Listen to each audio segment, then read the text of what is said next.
So let's say we want to change default report logo for our office. We can do this by navigating to Tools, Defaults, and then Office Name and Address.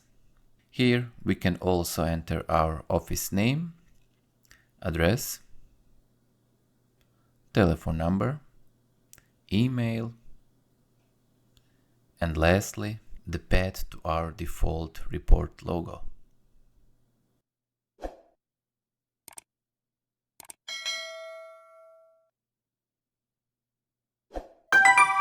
We can now see that default image logo has been changed. Thank you for watching and have a nice day.